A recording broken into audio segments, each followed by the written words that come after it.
कर लेता हूँ। राइट। सो प्रीवियस क्लास में हम लोगों ने देखा था thermal expansion thermal properties of matter. So अभी हम लोग डील कर रहे थे थर्मल फिजिक्स से, जिसमें 3 टॉपिक कवर करना है: thermodynamics, thermal properties of matter, kinetic theory of gases.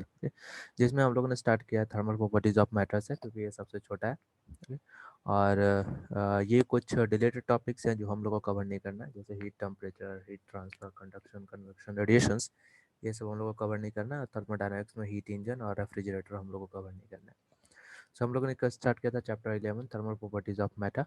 सो इसमें अभी तक हम लोगों ने देखा था, ये एक्सक्लूडेड पार्ट है, लेकिन फिर भी हम लोगों ने इसको देखा था, क्योंकि आगे इसका काम आएगा कि हीट कैसे, हम हीट क्या होता है और हीट को हम लोग मेजर कैसे करते हैं, कौन कौन सा स्केल का हम लोग यूज़ करते हैं। तो यहाँ पे हम लोग 3 स्केल्स का यूज़ करते हैं मोस्टली: केल्विन, सेल्सियस और फ़ारेनहाइट।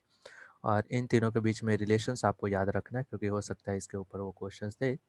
तो ये 2 रिलेशंस याद रखिएगा, क्योंकि होगा क्या, स्टैंडर्ड यूनिट होता है केल्विन, लेकिन कभी कभी टेम्परेचर जो होता है वो सेल्सियस में दिया हुआ रहता है या कभी फ़ारेनहाइट में दिया हुआ रहता है, तो आपको उसको कन्वर्ट करना ज़रूरी है।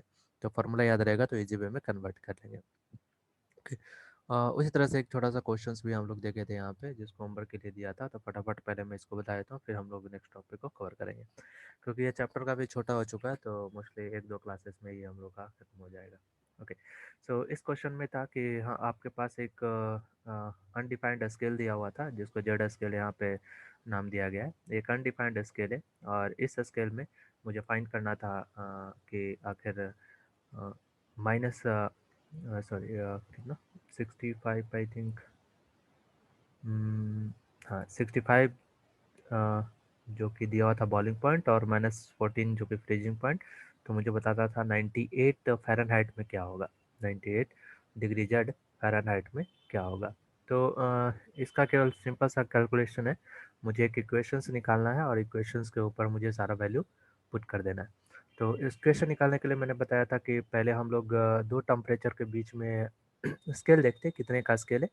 तो यहाँ पे फ़ारेनहाइट और जेड स्केल के बीच में मुझे निकालना था। तो फ़ारेनहाइट जो है वो है आपका 180, यानी 180 स्केल है इन दोनों के बीच में, डिफरेंस एक 180 का है।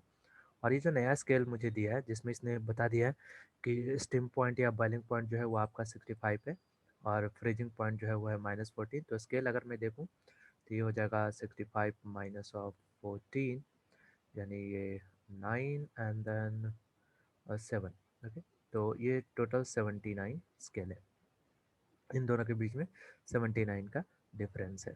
राइट है, इस तरह से निकाल लेते हैं ना। अब हम लोग दोनों में रिलेशंस निकाल सकते हैं। तो रिलेशंस के लिए मैंने बताया था कि पहले हम लोग उठाते हैं कौन सा, तो फ्रीजिंग स्केल उठाते हैं और वहाँ पे काउंट करते हैं कि दोनों के बीच में डिफरेंस कितने का है।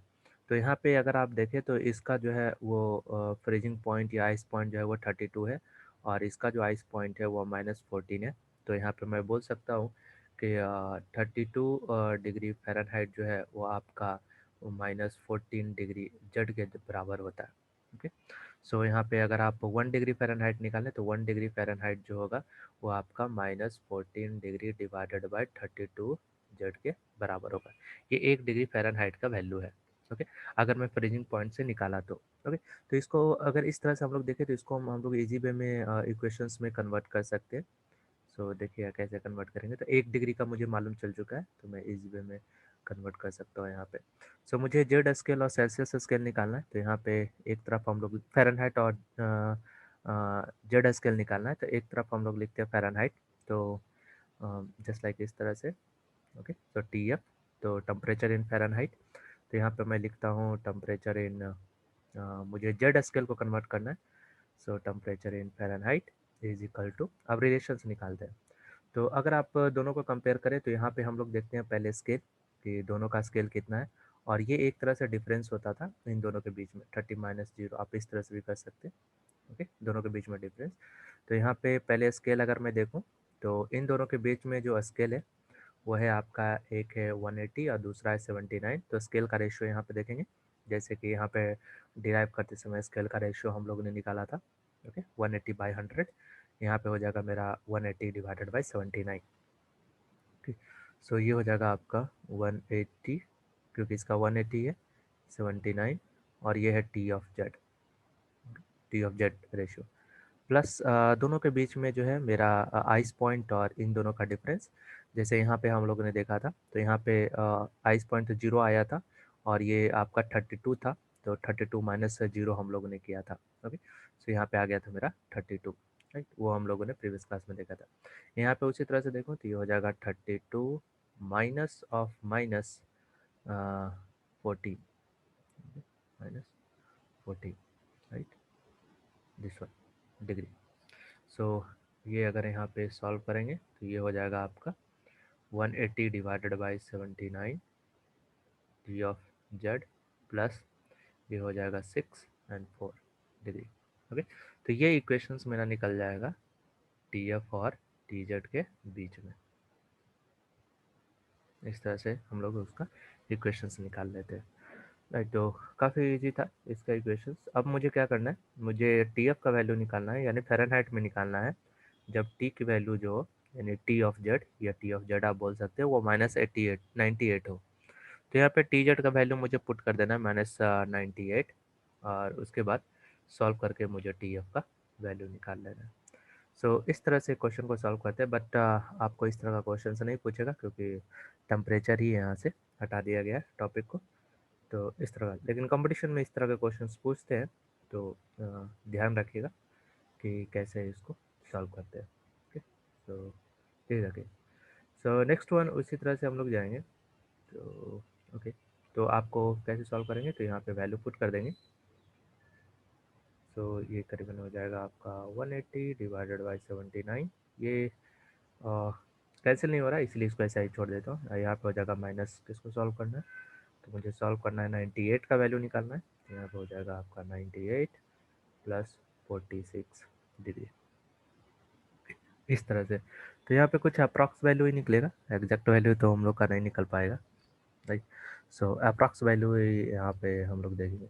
तो अगर आप अप्रॉक्स वैल्यू निकालते हैं, लेट इट बी, अगर मैंने निकाला तो माइनस में आंसर आएगा, राइट। तो ये हो जाएगा करीबन 79, 1 पॉइंट समथिंग ये हो जाएगा, और लेट इट बी 180, और ये माइनस में चला जाएगा 46, तो करीबन अप्रॉक्स में यहाँ पे वैल्यू लिखता हूँ। तो अप्रॉक्स करीबन ये आ जाएगा -1, 8 में से। ओके, सो ये ओके, तो निकाल लेते हैं अप्रॉक्स। तो लेट इट बी ये 80 है, तो ये 1 point, okay, so 8, late it B 1.8, 1.8, और ये 18 है, और ये 1.8, तो ये जगह 256, तो करीबन। ओके, सो अप्रॉक्स 160 डिग्री फ़ारेनहाइट के आसपास आएगा, वो भी माइनस में, वो भी किस में, माइनस में। ओके, क्योंकि ये मेरा माइनस के लिए पूछा था, तो अप्रॉक्स आएगा यहाँ पे इस तरह। तो इस तरह से हम लोग कन्वर्जन करते हैं किसी भी एक स्केल को दूसरे स्केल में। ओके, ओके, मगर इसके ऊपर आपको कोई क्वेश्चंस नहीं देगा। सो नेक्स्ट हम लोग जो टॉपिक हम लोग का है, हम लोग उसी टॉपिक पे आते हैं। और नेक्स्ट टॉपिक जो इसके बाद है, जो हम लोग को कवर करना है, वो एक छोटा सा टॉपिक है, that is related to your temperature. लेकिन एक बार मैं फिर से सिलेबस देख लेता हूँ, नहीं तो हम लोग का टाइम वेस्ट होगा यहाँ पे। ओके, सो नेक्स्ट टॉपिक है, वो है आपका थर्मल एक्सपेंशन। और ओके, ये एक अलग ही टॉपिक है। Okay, so 11.2 temperature and heat हटा दिया गया। ओके, मेजरमेंट ऑफ टेम्परेचर, एक छोटा सा क्वेश्चन देख लिए। हाँ, ओके, सो थर्मल एक्सपेंशन यहाँ पे है, तो यहाँ से हम लोग कंटिन्यू करेंगे। ओके, सो जो टॉपिक हटाया नहीं गया वो है आपका thermal expansion. So let's go with thermal expansion, ये टॉपिक आपका है, ठीक है। और इस तरह के क्वेश्चंस याद रखिएगा, कभी कभी दे देते हैं। तो स्केलिंग को एक स्केल से दूसरे स्केल में कन्वर्ट करने के लिए पहले आपको इक्वेशन बनाना होता है। तो इक्वेशंस बनाने के लिए क्या करते हैं, पहले आप उसके स्केल का रेशियो देखते हैं, रेशियो ऑफ स्केल। तो यहाँ पे 180/79 है, जो जिसका मैं निकालूंगा उसका स्केल ऊपर रखूँगा, जो अननोन वैल्यू है, और जो नोन वैल्यू है उसका वैल्यू यहाँ पे। फिर दोनों का जो आइस पॉइंट है, उन दोनों के बीच में डिफरेंस निकाल देंगे। Okay, so difference of ice point, difference in ice point.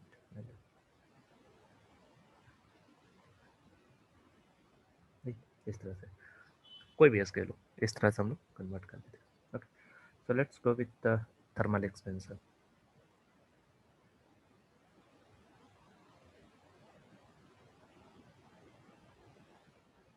Thermal expansion,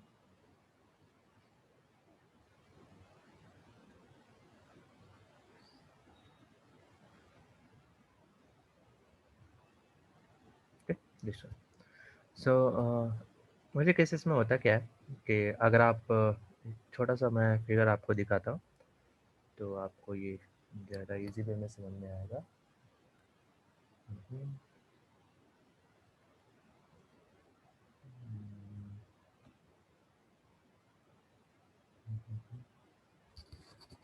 so mostly अगर आप रेलवे ट्रैक को देखे होंगे तो वहाँ पे आपको एक छोटी सी गैप मिलेगी। सो मैं वही इमेज ढूंढ रहा हूँ।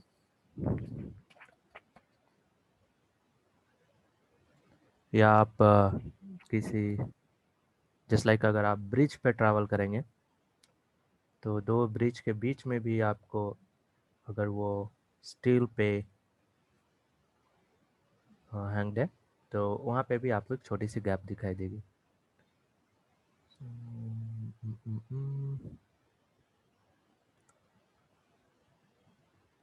राइट, सो यहाँ पे मेरे पास दो फिगर है, इसको दिखाता हूँ।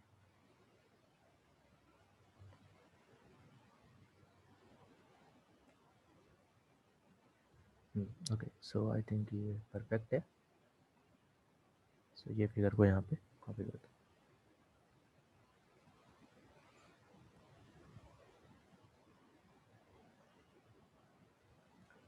सो अगर आप इस फिगर को यहाँ पे देखें जो कि एक रेलवे ट्रैक का फिगर है तो इस फिगर में आप देखेंगे कि दो ट्रैक के बीच में ये मेरा एक है, ये मेरा एक है, ये छोटी सी गैप है। Right, this is the gap.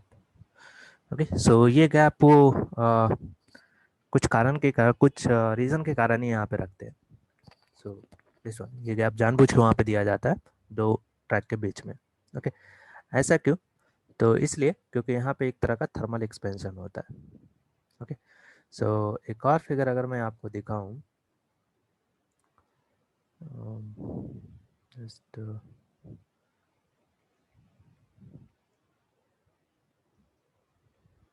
और इस रीज़न के कारण ही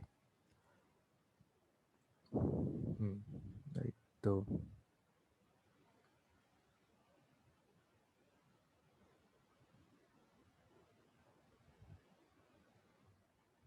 अगर इस फिगर को अगर आप देखें तो यहाँ पे आपको एक ब्रोकन ट्रैक दिखाई देगी।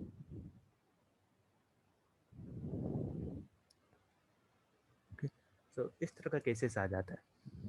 राइट, तो मोस्टली होता क्या है कि जब टेम्परेचर चेंज होती है और बिकॉज ये मेटल है, metal is a good conductor of heat. Okay, so जब टेम्परेचर चेंज होती है तो जस्ट लाइक अगर यहाँ पे टेम्परेचर का काफ़ी ज़्यादा हो जाए, लेट इट बी कि मेरे पास ट्रैक है और एक ट्रैक मुझे हिमाचल प्रदेश में लगाना है जहाँ पे टेम्परेचर काफ़ी लो होती है, और दूसरा ट्रैक अगर मुझे राजस्थान में लगाना है जहाँ पे काफ़ी ज़्यादा आपका टेम्परेचर हाई होता है। ओके, तो दोनों केसेस में थोड़ी बहुत यहाँ पे चेंजिंग करनी होगी। तो ये है कि मोस्टली हॉटर डेज में क्या होता है, ये जो आपकी ट्रैक है ये एक्सपेंड होना शुरू हो जाती है। ठीक है, जब टेम्परेचर इंक्रीज होता है तो इंक्रीज होने के कारण से ये ट्रैक या ये जो मेटल है वो एक्सपेंड होना शुरू हो जाता है। तो अगर यहाँ पे गैप नहीं रखेंगे और अगर वो एक्सपेंड होना शुरू हो जाएगा, एक दूसरे से टकराएगा, टकराने के कारण उसमें ब्रोक होने की चांसेस हो जाते हैं ट्रैक में, वो ब्रेक हो जाते हैं वहाँ पे, राइट, टूट जाते हैं। ओके, क्योंकि एक्सपेंशन होती है। उसी तरह से अगर आप ऐसे रीजन में जाएँ जहाँ पे टेम्परेचर काफ़ी लो होती है तो वो क्या होता है, कॉन्ट्रैक्ट होता है, यानी वो सिकुड़ना शुरू कर देता है। ओके, जिसके कारण से भी वहाँ पे ब्रेक होने के चांसेस ज़्यादा हो जाते हैं। सर ये कौन सा मेटल यूज होता है सर इसमें ट्रैक बनाने में? ये मोस्टली स्टील मेटल यूज़ करते हैं लेकिन उसमें कार्बन की मात्रा बहुत ज़्यादा होती है। ओके, ताकि वो हीट रेजिस्टेंस ज़्यादा प्रोवाइड कर सके। ओके, सो इसमें कार्बन की मात्रा ज़्यादा रखी जाती है। तो मोस्टली जस्ट लाइक अगर मैं ऐसे मटेरियल का बात करूँ जिसमें कार्बन काफ़ी ज़्यादा है तो कार्बन एक बैड कंडक्टर ऑफ हीट होता है, वहीं इलेक्ट्रिसिटी भी होती है, एक्सेप्ट लेड। अगर आप देखेंगे जो आपकी पेंसिल में होती है, तो पेंसिल में जो आपकी लेड होती है वो एक गुड कंडक्टर ऑफ इलेक्ट्रिसिटी है but bad conductor of heat है। ओके, तो कार्बन को कुछ अलग तरह से अरेंज करके उसके प्रॉपर्टीज़ को हम लोग चेंज कर सकते हैं। जस्ट लाइक योर लेड जो आपके पेंसिल के अंदर होती है, तो वो जो होता है वो एक गुड कंडक्टर ऑफ इलेक्ट्रिसिटी होता है, लेकिन चेंजिंग करने के बाद वो बैड कंडक्टर ऑफ हीट हो जाता है। राइट, तो मोस्टली उस तरह के मिक्स किया जाता है स्टील और अदर मटेरियल में, जहाँ पे टेम्परेचर काफ़ी ज़्यादा हाई होता है वहाँ पे। जस्ट लाइक रेलवे ट्रैक या रेलवे व्हील जो होती है, उसमें भी वो स्टील या आयरन की बनाई जाती है, लेकिन उसमें कार्बन की मात्रा ज़्यादा होती है, ताकि क्योंकि वो कंटिन्यूस रन करता रहता है। ओके, सो वो हीट ना हो जाए, तो उसके लिए यूज़ किया जाता है। बट एक्सपेंशन यहाँ पे होती है उसके चेंज और उसके शेप और साइज़ में चेंजिंग यहाँ पे होती है, इसलिए ट्रैक के बीच में ये छोटी सी गैप रखी जाती है, ताकि टेम्परेचर अगर हाई हो तो ये एक्सपेंड भी करे, तो यहाँ पे कुछ गैप वहाँ पे उसको मिल जाए एक्सपेंड करने के बाद भी। ओके, सो इसको हम लोग बोलते हैं thermal expansion. That is called as the thermal expansion. Thermal का मतलब हो गया आपका heat. Okay, that is your heat energy या टेम्परेचर। और एक्सपेंशन यानी change in the dimension. It may be the length, it may be the area, और it may be the your volume. Okay, so उसका increment जो हो जाती है that is your expansions. तो मोस्टली इस तरह के केसेस में सिमिलरली जब ब्रिज होती है, ब्रिज जो कि स्टील वायर या किसी स्टील क्रैम्प के ऊपर अगर वो टिकी हुई है, तो उस केसेस में भी वो क्या करते हैं, गैप रखते हैं। तो मोस्टली अगर आप ट्रैवल करेंगे, जस्ट लाइक अगर मैं आप दिल्ली के किसी फ्लाईओवर के ऊपर अगर आप ट्रैवल कर रहे हो, बस से अगर आप ट्रैवल करेंगे, तो आप देखेंगे जब बस फ्लाईओवर के ऊपर ट्रैवल करती है तो कुछ देर के बाद आपको थोड़ी सी जर्क दिखाई देगी, आपको ऐसा लगेगा जैसे कुछ जर्क है वहाँ पे।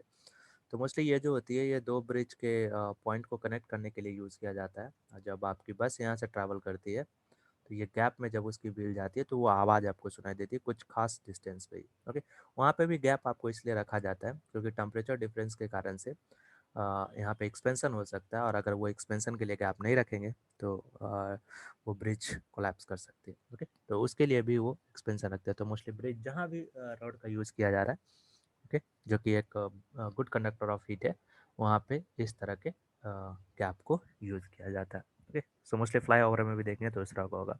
इसी को बोलते हैं हम लोग expansion. That is called as the expansion. That is change or in the dimensions of the material due to the increase in temperature is your thermal expansion. Okay, that is very simple.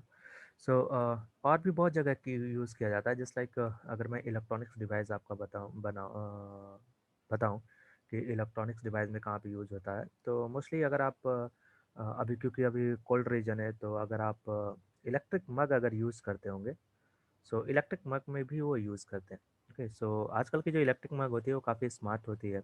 एक ख़ास temperature पे आने के बाद वो खुद ब खुद कट हो जाती है। ओके, तो वहाँ पे भी वो क्या करते हैं, एक छोटी सी मेटल स्ट्रैप यूज़ करते हैं। ओके, इस तरह से मेटल स्ट्रैप जो कि एक स्विच के पास कनेक्टेड होता है। तो मोस्टली जब टेम्परेचर हाई होता है तो ये मेटल स्ट्रिप जो होता है वो एक्सपेंड करना शुरू करता है। ओके, और वो जाके उस स्विच से कनेक्ट हो जाता है, या जब तक ये स्विच कनेक्टेड है। तो कुछ इस तरह से आप भी इस तरह के एक्सपेरिमेंट कर सकते हैं। तो लेट इट बी कि अगर मैं लाइव यहाँ पे एक स्विच बनाना चाहता हूँ, तो मैं करूँगा क्या, यहाँ पे एक मेटल स्ट्रैप डालूँगा इस तरह से। एक मेटल स्ट्रैप यहाँ पे कनेक्टेड होगा, इसका एक वायरिंग जाएगा, और दूसरा मेटल एक स्विच के पास कनेक्टेड होगा यहाँ पे। जब तक ये एक दूसरे से कनेक्टेड है, तब तक मेरी मग जो है वो ऑन रहेगी। लेकिन जैसे ही टेम्परेचर हाई होगा, अगर मैं इसके अंदर वाटर है और उसका टेम्परेचर हाई हो जाएगा, तो ये एक्सपेंड करेगी, और मैं कुछ इस तरह का कनेक्शन रखूँगा कि एक्सपेंड करने के बाद ये कनेक्शन जो हो जाए, इससे अटैचमेंट यहाँ पे क्लोज हो जाए। ओके, ओपन हो जाए। तो जैसे ही एक अटैचमेंट ओपन होगा, क्योंकि ये मेटल है, एक्सपेंड करेगा ही करेगा, मैं जान रहा हूँ, तो जिसके कारण से ये कनेक्शन टूट जाएगी। और ये जब आपका कनेक्शन टूट जाएगा, तो आपका इलेक्ट्रिक मग ऑटोमेटिक ऑफ हो जाएगा। ओके, सो इस तरह का भी वहाँ पे यूज़ करते हैं। अगर आप इलेक्ट्रिक मग यूज़ करते हैं अपने घर में, तो देखेंगे एक खास टेम्परेचर आने के बाद वो इलेक्ट्रिक मग क्या होता है, ऑटोमेटिक ऑफ हो जाता है। तो वहाँ पे भी वो इसी कॉन्सेप्ट का यूज़ करते हैं। तो अगर मैं आपको दिखाऊँ, या अगर आप कहीं पे कॉफ़ी मेकर देखेंगे, तो कॉफ़ी मेकर में भी इसी का यूज़ किया जाता है। ओके, सो अगर मेरे पास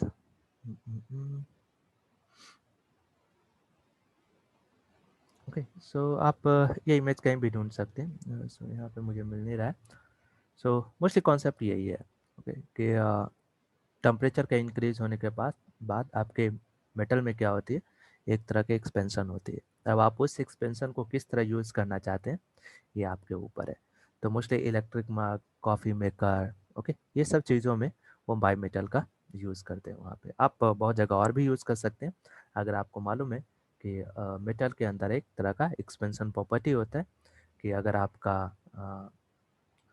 टेम्परेचर इंक्रीज करेगा तो मेटल के लेंथ में एक्सपेंशन होगी। अब उस एक्सपेंशन को आप कैसे यूज़ करना चाहते हैं प्रैक्टिकल, तो आप ऐसे यूज़ कर सकते हैं। ऐसे बहुत सारे एग्जांपल है, इलेक्ट्रिक मग, ओके, और कॉफ़ी मेकर या रेलवे ट्रैक अगर आप देखें तो ये भी एक तरह का एग्जांपल है। ओके, सो चलते हैं कि आखिर कौन कौन से पैरामीटर पे ये एक्सपेंशन मेरा डिपेंड करता है। तो पहला यहाँ पे होता है आपका लीनियर एक्सपेंशन।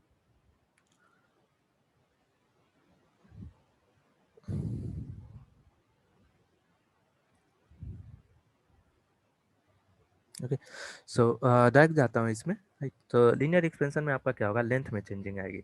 ये लीनियर है, तो यहाँ पे हम लोग, क्योंकि यहाँ पे आपका एरिया भी चेंज हो सकता है, यहाँ पे आपका वॉल्यूम भी चेंज हो सकता है, यहाँ पे आपका लेंथ भी चेंज हो सकता है। तो हम लोग अभी जो देख रहे हैं वो है एक लीनियर एक्सपेंशन, और इसमें क्या होगा, मेरा लेंथ की चेंजिंग होगी।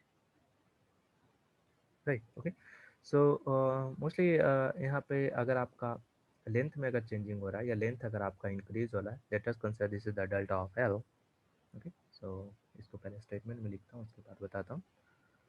So if temperature, so if the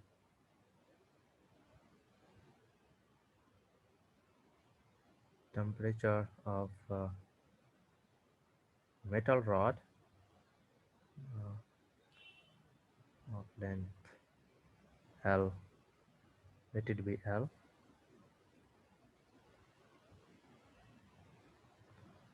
is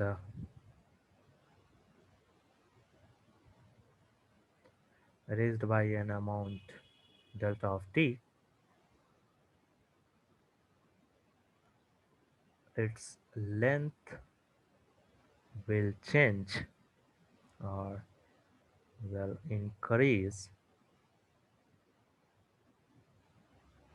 by an amount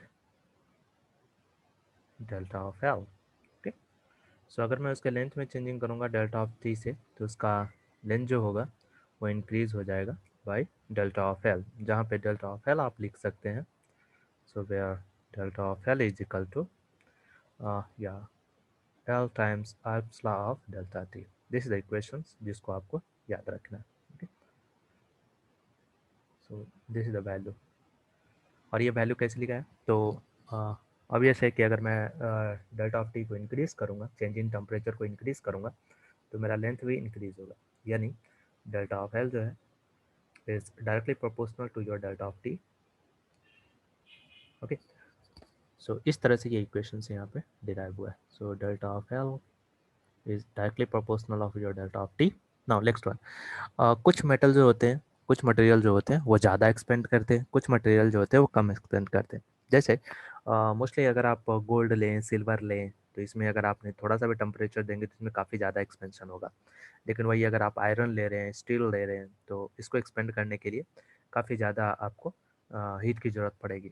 यानी उसके इंटरमोलिकुलर स्ट्रक्चर के ऊपर डिपेंड करता है। जो जितना कॉम्पैक्ट होता है, उसका इंटरमोलिकुलर स्ट्रक्चर जितना कॉम्पैक्ट होता है, उसको एक्सपेंड करने के लिए उतना ज़्यादा एनर्जी की ज़रूरत होती है।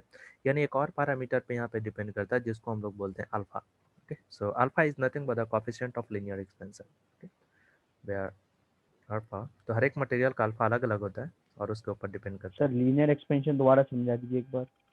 है। ओके, कोफिशिएंट ऑफ, एक minute, linear expansion. Okay, so अगर मैं कंसिडर कर रहा हूँ कि मेरे पास एक रॉड है जिसका लेंथ एल है। So let us consider this is the rod, क्योंकि यहाँ पे लीनियर एक्सपेंशन देख रहा हूँ, यानी लेंथ में एक्सपेंशन देख रहा हूँ। So let us consider this is rod of length L. Okay, और इसका कोफिशिएंट ऑफ लीनियर एक्सपेंशन जो कि हर एक मटेरियल का अलग अलग होता है, किसी का ज़्यादा होता है, किसी का कम होता है। Okay, so late it B इसका अल्फा है।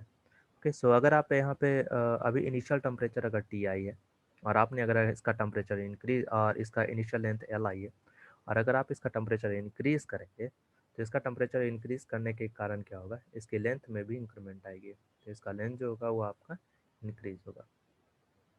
हाँ, रेडियस डिक्रीज हो जाएगा क्योंकि लेंथ यहाँ पे इंक्रीज हो रहा है, सो वो अभी हम लोग को नहीं देखना है, लेकिन इसके लेंथ में आपकी इंक्रीमेंट आ जाएगी। This is the L final, अगर आपने टेम्परेचर को इंक्रीज किया टी फाइनल पे तो। ओके, इसको बोलते हैं हम लोग लीनियर एक्सपेंशन। सो ये हम लोग को मालूम है कि अगर मैं टेम्परेचर इंक्रीज करूँगा तो उसमें इंक्रीज होगी, और अगर लेंथ में इंक्रीमेंट हो रही है तो उसको हम लोग बोलते हैं लीनियर एक्सपेंशन। ओके, जहाँ पे अल्फा जो है that is nothing but the coefficient of linear expansion, जो कि हर एक मेटल का अलग अलग होता है।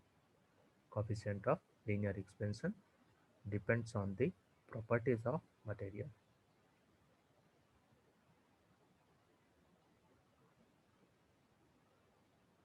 Properties of material, okay, just like your iron जिसका कोफिशिएंट ऑफ लीनियर एक्सपेंशन काफ़ी ज़्यादा होगा, गोल्ड जिसका कोफिशिएंट ऑफ लीनियर एक्सपेंशन काफ़ी कम होगा। ओके, सो डिफरेंट मटेरियल का कोफिशिएंट ऑफ लीनियर एक्सपेंशन जो होता है वो डिफरेंट होता है।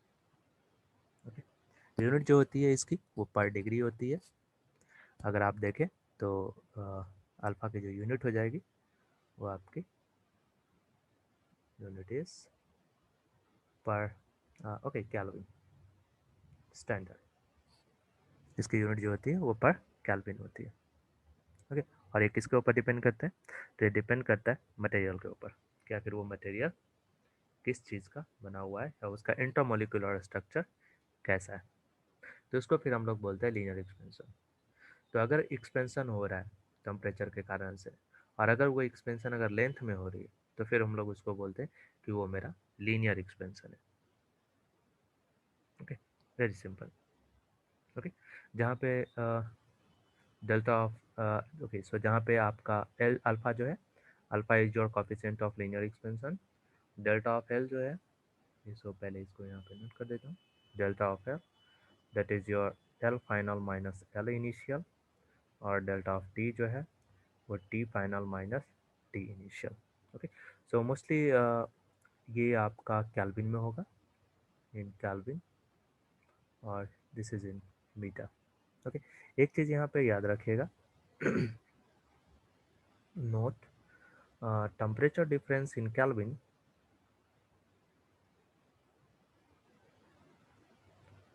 difference in Kelvin is equal to the temperature difference in Celsius। दोनों सेम होता है क्योंकि दोनों की डिवीजन जो होती है वो 100 की होती है इन सेल्सियस। ओके, सो अगर सेल्सियस में दिया हुआ है टेम्परेचर तो उसका डिफरेंस निकाल लीजिए, या केल्विन में दिया हुआ है उसका डिफरेंस निकाल लीजिए, दोनों आपका सेम होगा तो आपको कन्वर्ट करने की ज़रूरत नहीं है। Okay, that is your linear expansion. तो जस्ट लाइक ये ट्रैक में जो होती है वो एक तरह की लीनियर एक्सपेंशन होती है। Okay, that is linear expansion. उसी तरह से है वॉल्यूम एक्सपेंशन, सो तीनों लिख देता हूँ। So next one is your volume expansion.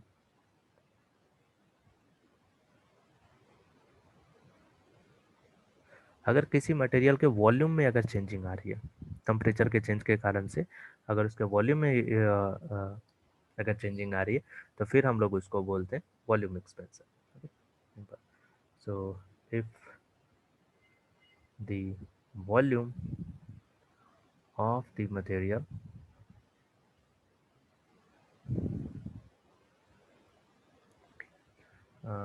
expand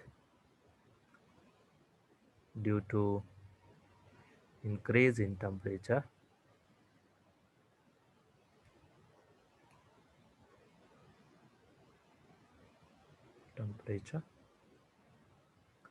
the expansion is your volume expansion।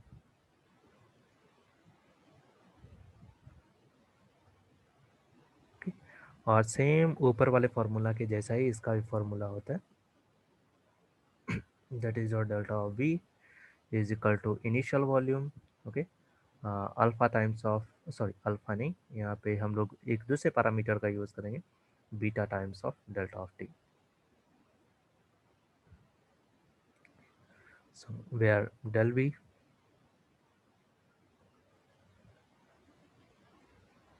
is equal to V final minus V initial, T final minus T initial, and beta is equal to coefficient of volume expansion, coefficient of volume expansion.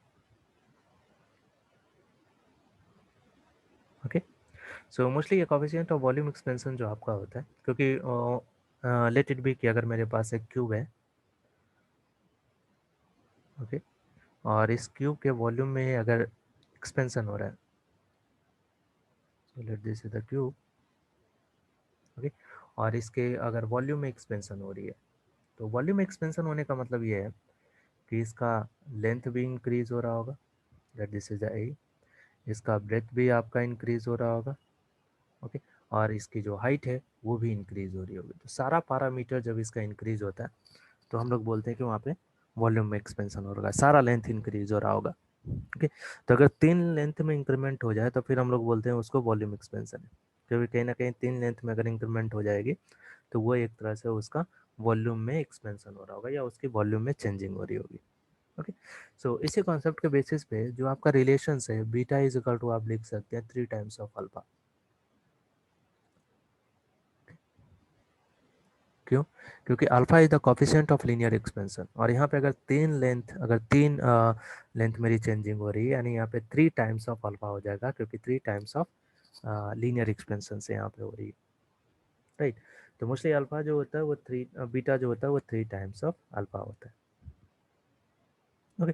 So different substance की आपकी alpha अलग अलग होती है, जैसे कि अगर मैं एक छोटा सा चार्ट आपको दिखाऊं जो कि एनसीईआरटी बुक का ही है, so,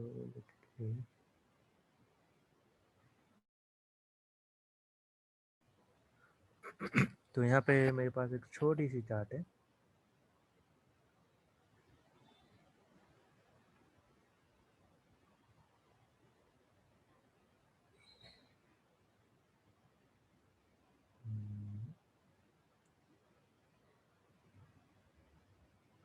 सो दिस इज, सो यहाँ पे अगर आप देखें तो डिफरेंट मटेरियल की अलग अलग एक्सपेंशन वैल्यू यहाँ पे दी हुई है, अल्फ़ा की वैल्यू दी हुई है, ठीक। सो मोस्टली अल्मुनियम का अगर आप देखें तो अल्फ़ा यानी लीनियर एक्सपेंशन जो होता है 2.5, ब्रास का 1.8, आयरन का 1.2, ओके। एक और वैल्यू पे यहाँ पे ध्यान दीजिएगा, ये 10⁻⁻5 पे, सो दिस इज 10⁻⁻5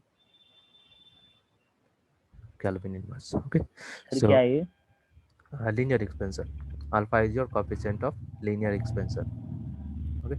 so ये हर एक मटेरियल की अलग अलग होती है, right. so this one is your coefficient of linear expansion, right. इस तरह से लेट का देखें तो 0.29 है, बैड कंडक्टर ऑफ हीट, ये एक तरह से ये भी बताता है कि आपकी हीट की प्रॉपर्टीज कैसी है इसकी। so this one is your bad conductor of heat,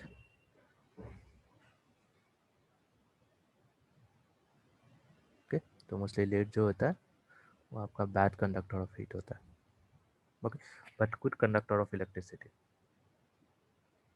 इसको याद रखिए, कभी कभी पूछ सकते तो क्या, good conductor of electricity, okay. So lead जो है वो आपका बैड कंडक्टर ऑफ हीट है मगर गुड कंडक्टर ऑफ इलेक्ट्रिसिटी है, इस तरह की प्रॉपर्टी है, शो करती है, ओके। सो ये डिफरेंट मटेरियल का अलग अलग आपका अल्फा की वैल्यू है, अल्मीनियम की सबसे ज़्यादा है और लेड की सबसे कम है, वैसे ये बैड कंडक्टर है इसलिए इसकी सबसे कम है।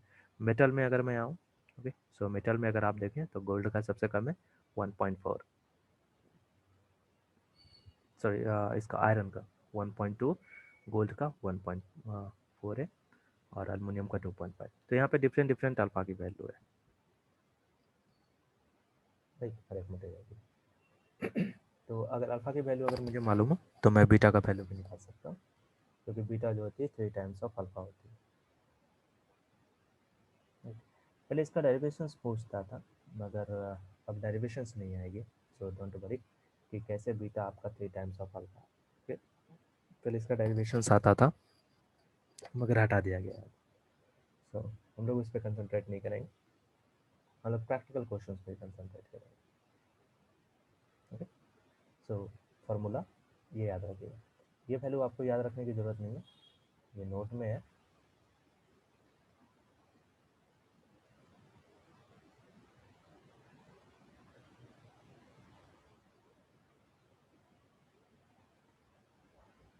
ओके, ये वैल्यू आपको दिया हुआ रहता है, so just remember the formula. So there is your initial length, so this is our initial length,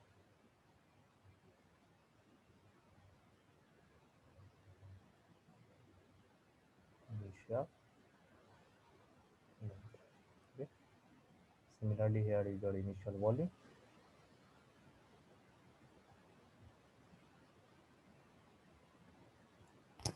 right. So काम करते हैं, इसके ऊपर कुछ क्वेश्चंस देखते हैं। So let's go with question.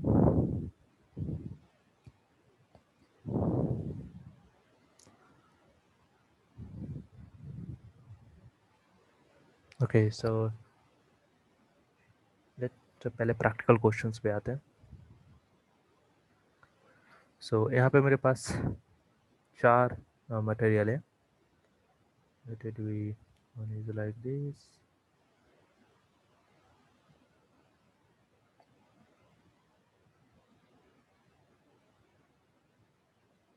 One is like this,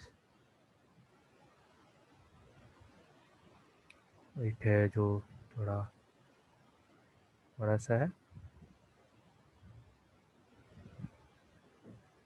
okay, and एक जो है बहुत छोटा सा, इस तरह से। तो मेरे पास ये 4 फिगर हैं, 1 2 3 4। ओके, सबका लेंथ भी यहाँ पे लेट इट बी, इसका लेंथ है 12,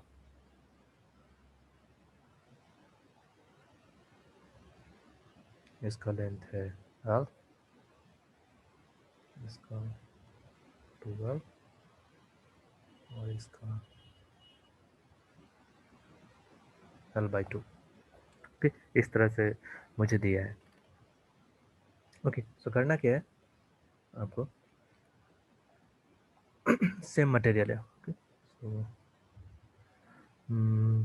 so all the rectangular plates are made up of same material